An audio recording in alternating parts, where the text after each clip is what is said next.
안녕하세요. 주식의 소리의 이소리입니다. 네, 4월의 슈퍼위크 그리고 5월의 슈퍼 상장 위크의 마지막을 장식하게 될 HD 현대마린솔루션. 과연 데어다운 결과를 보여줄 것인지 상장의 체크포인트 같이 한번 살펴보도록 하겠습니다. HD 현대계열의 선박 AS를 책임지는 독점 사업자라는 장점이 있었고요. 공모가는 83,400원, 그리고 청약을 진행한 증권사는 총 5개나 됐기 때문에 본인이 어디서 배정을 받았는지 마지막으로 확인을 해주시면 되겠습니다.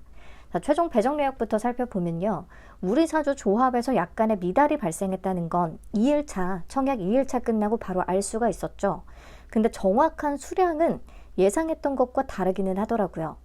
우리사주가 총 12만 8,393주가 미달됐고 이게 일반 투자자뿐 아니라 기관 투자자들에게도 추가로 배정이 됐습니다. 일반 투자자에게는 12만 8,341주가, 기관 투자자에게는 52주가 추가로 배정이 된 모습이에요. 그만큼 상장일에 유통 가능한 물량은 좀 늘어날 수가 있겠습니다. 자, 우선 우리사주가 미달이 났다고 하니까 직원들마저도 회사의 주식을 안 사고 버렸다라고 하면서 무조건 부정적으로 받아들이시는 분들이 있는데요. 우리사주의 청약률이 92.79%에 달하거든요. 그렇다면 1인당 평균 배정 금액은 약 2억 7천만 원 정도가 됐는데 청약에 참여한 1인당 금액은 약 2억 5천만 원에 달한다는 뜻입니다. 이 정도면 충분히 적극적으로 참여한 것이다 라고 보이긴 하고요. 그리고 최근에 대여급들에서의 우리사주 현황을 참고해서 본다면 에코프로 머티리얼즈가 1.5억 원 배정에 청약률 100%를 기록하면서 1인당 참여 금액이 1.5억 원이 됐고 두산 로보틱스는 4억 원씩 배정이 됐는데 청약률 48.66%를 기록하면서 1인당 참여 금액은 2억 원 정도가 됐습니다.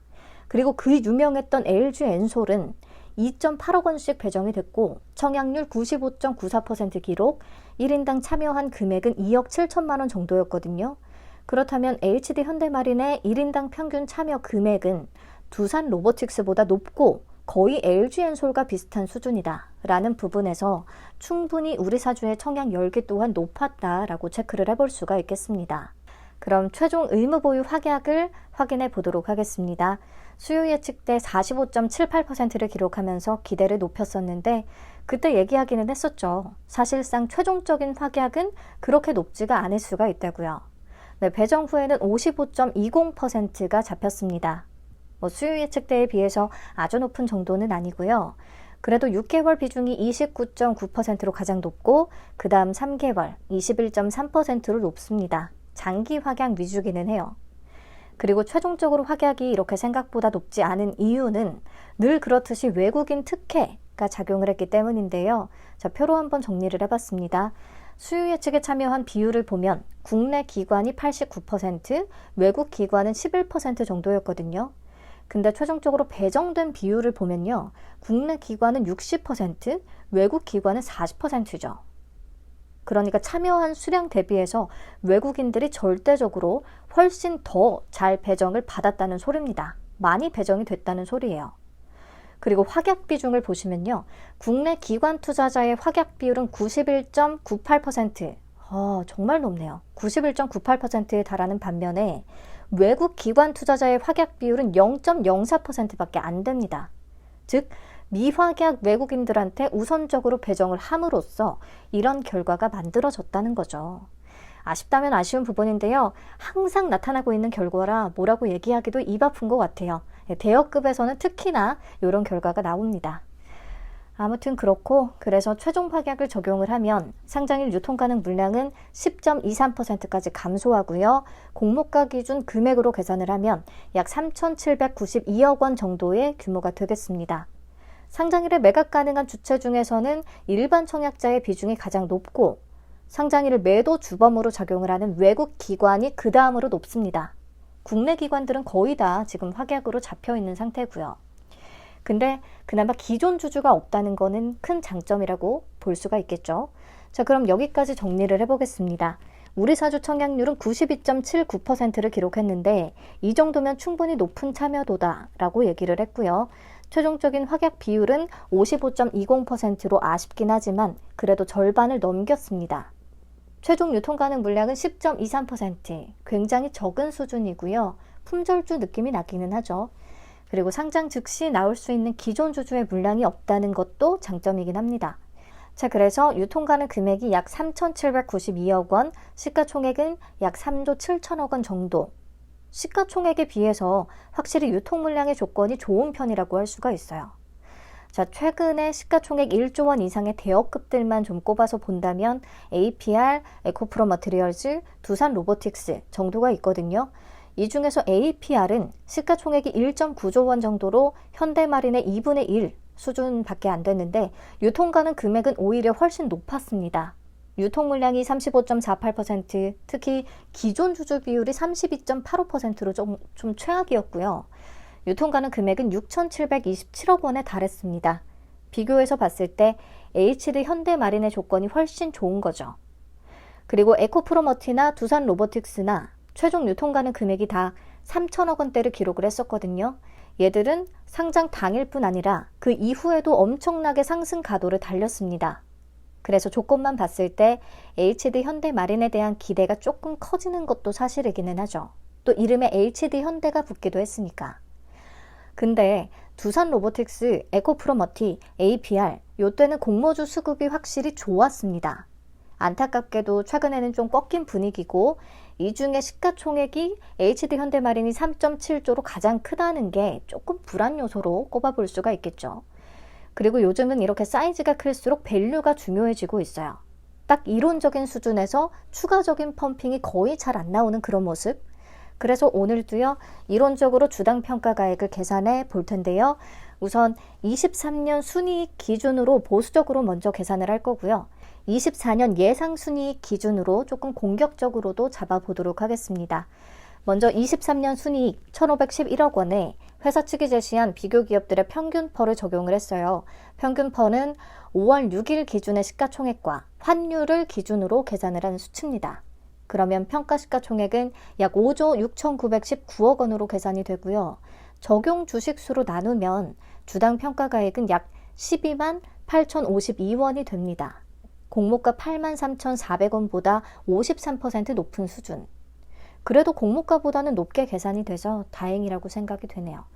네, 그리고 24년 예상 순이익인 1,850억 원을 기준으로 했을 때에는 주당 평가가액이 약 15만 6,771원으로 계산이 됩니다. 공모가보다 88%나 높은 수준.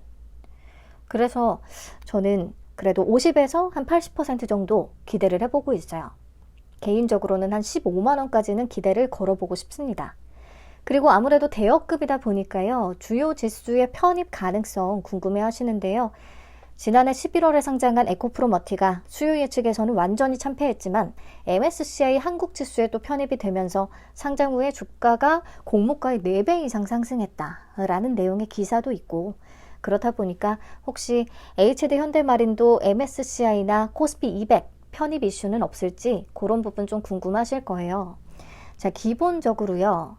조선 선박지수나 관련 ETF 수요가 유입될 가능성은 높습니다. 관련 패시브 자금은 좀 유입이 될 거예요. 근데 MSCI의 편입 가능성을 생각을 해본다면 24년 안에는 가능성이 낮아 보입니다. MSCI 편입 조건이요. 단순히 시가총액뿐 아니라 유동 시가총액도 같이 따져보잖아요. 유통 가능 물량의 주가를 곱한 값. 현재로서 시가총액의 기준은 약 4조 원에서 5조 원 정도, 그리고 유동 시가총액은 약 1.5조 원에서 2조 원 정도로 그 편입 조건이 추정이 됩니다. 그렇다면 시가총액이야 상장 후에 오르면 4조 원에서 5조 원이 가능해질 수 있는데 유동 시가총액이 현재 약 3,792억 원 정도밖에 안 되잖아요. 유통 물량이 워낙에 적다 보니까.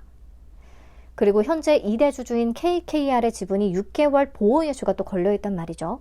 그래서 이 지분이 6개월 뒤에 처분되기 전까지는 편입은 사실상 어렵다고 볼 수가 있겠습니다. 다음으로 코스피 200. 코스피 200 정기 변경 때에는 6개월 상장 요건이 충족이 되지 않기 때문에 대형주의 특례로서 검토가 될 수 있겠는데요. 특례 편입이 가능해지려면 상장일로부터 15일 동안 평균 시가총액이 코스피 50위 이내에 들어가야 된다라고 좀 생각을 하시면 될 것 같아요. 현재 코스피 시총 50위가 누구냐? 삼성중공업인데요. 시가총액이 약 8조 2,632억 원 정도를 기록을 하고 있거든요. 그렇다면 쉽게 생각했을 때 LHD 현대마린솔루션의 주가가 공모가의 2.23배 이상 오른 뒤에, 그러니까 더블 이상 오른 뒤에 그게 잘 유지가 계속 되어야 가능하다는 뜻입니다. 그 가능성을 높게 보기는 어려울 것 같아요. 특히나 또 50위권 안에 조선 피어 그룹들, 종목들이 꽤 많이 포진해 있거든요. HD 한국조선해양이나 HD 현대중공업, 삼성중공업 등등등. 그렇게 되면 HD 현대마린의 주가가 막 천정부지 오르기에는 피어 종목들의 멀티플이 또 저항으로 작용할 가능성도 있겠습니다. 네, 그래서 주요 지수의 편입 가능성은 냉정히 봤을 때 단기간 안에는 조금 어려운 편이다, 낮은 편이다 체크하시면 되겠고요. 최종 정리하겠습니다. HD 현대마린솔루션은 시가총액에 비해서 유통물량이나 유통가능 금액이 크지 않습니다. APR에 비해서는 훨씬 좋은 조건이었어요. 그래도 기본적으로 덩치가 워낙에 커서 밸류에이션이 지금은 좀 중요한 시점인데요. 23년 순이익 기준으로 계산을 해본 주가는 공모가 플러스 53%, 24년 예상 순이익 기준으로 계산해본 주가는 공모가 플러스 88%. 그래서 저는 한 50에서 80% 정도는 움직임을 기대를 해보고 있고요.